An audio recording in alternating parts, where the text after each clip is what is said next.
નમસ્તે, મારું નામ દેવ કામળિયા છે. હું ધોરણ 7 માં અભ્યાસ કરું છું. આજે 23 માર્ચ શહીદ દિવસ છે. એના વિશે હું તમને થોડું કહેવા માંગુ છું, તો તમે મને શાંતિથી સાંભળો એવી મારી નમ્ર વિનંતી. 23 માર્ચ શહીદ દિવસ.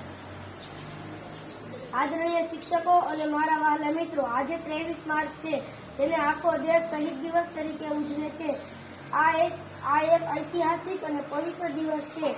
1931માં ભારતના 3 મહાન ક્રાંતિઓ સપૂતો ભગતસિંહ, સુખદેવ અને રાજગુરુ એ ત્રણેય હસતા મુખે ફાંસી પર ચડી ગયેલા.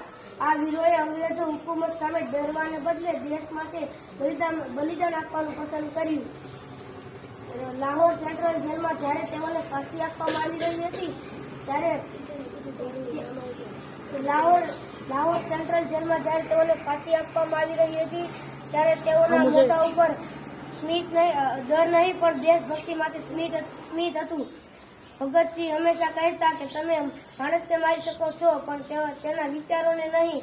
આજના દિવસે માત્ર તેમને યાદ જ નથી કરવાના, પરંતુ તેઓના જીવનમાંથી આપણે પ્રેરણા પણ લેવાની છે. તેમની શહાદત આપણને શીખવાડે છે કે રાષ્ટ્રહિતથી મોટું બીજું કંઈ હોતું નથી.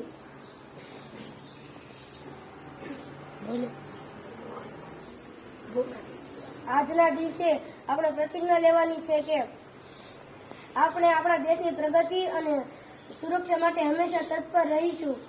સરફરોશી કી તમન્ના અબ હમારે દિલ में है, सरफरोशी की तमन्ना अब हमारे दिल में है. देखना है जोर कितना बाजुए का तिल में है, देखना है जोर कितना बाजुए का तिल में है. જેના લોહીથી સિંચાય છે આ ધરતીની આન બાન અને શાન એવા વીર શહીદોના ચરણમાં કરીએ કોટી કોટી પ્રણામ. ઇન્કલાબ જિંદાબાદ. જય ભગતસિંહ, જય સુખદેવ, જય રાજગુરુ, જય હિન્દ. ભારત માતા કી જય.